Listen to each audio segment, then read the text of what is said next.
The boy was curious about what was inside the box, so he instinctively opened it.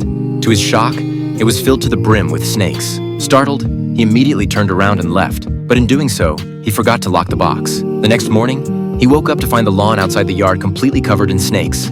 Jack simply scolded Jimmy a couple of times, which instantly made him furious. Jimmy vented his emotions recklessly, and the relationship between father and son became increasingly tense. They had just finished dealing with that when they received a warning from Lily that the regulatory authorities were coming for a surprise inspection that day. But they weren't prepared at all. The result was predictable. They directly listed 12 illegal items, which meant that Jack had to pay a hefty fee.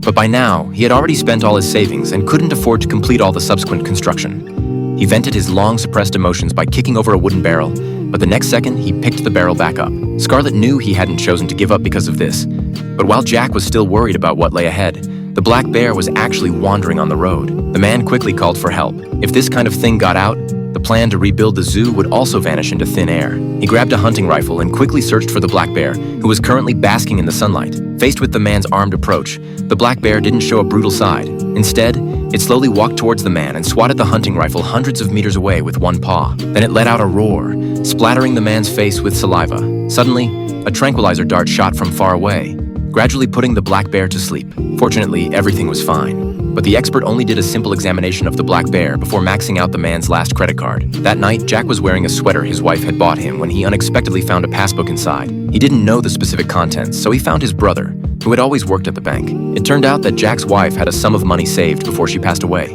She guessed that Jack would very likely make a failed investment in the future, so she had saved $84,000 in advance, hoping that when Jack encountered difficulties in the future, he would still have the capital to continue maintaining his original intention. But his brother hoped that Jack could face reality and not continue to be obsessed. The best choice at the moment was to take the savings left by his wife and live well with his children. But the finance department, completely unaware, gathered everyone together and made Jack's bankruptcy public. From now on, he definitely couldn't continue to support the construction costs of the zoo. All the previous vows were just a facade to fool everyone. Upon learning the news, Lily found Jimmy and told him that they were about to leave. But Jimmy didn't understand Lily's thoughts at all and was still enjoying himself, which instantly made Lily's heart sink to the bottom. She didn't get the answer she wanted. Instead, she felt like she was just a one-sided clown. With disappointment, Lily turned and left without looking back.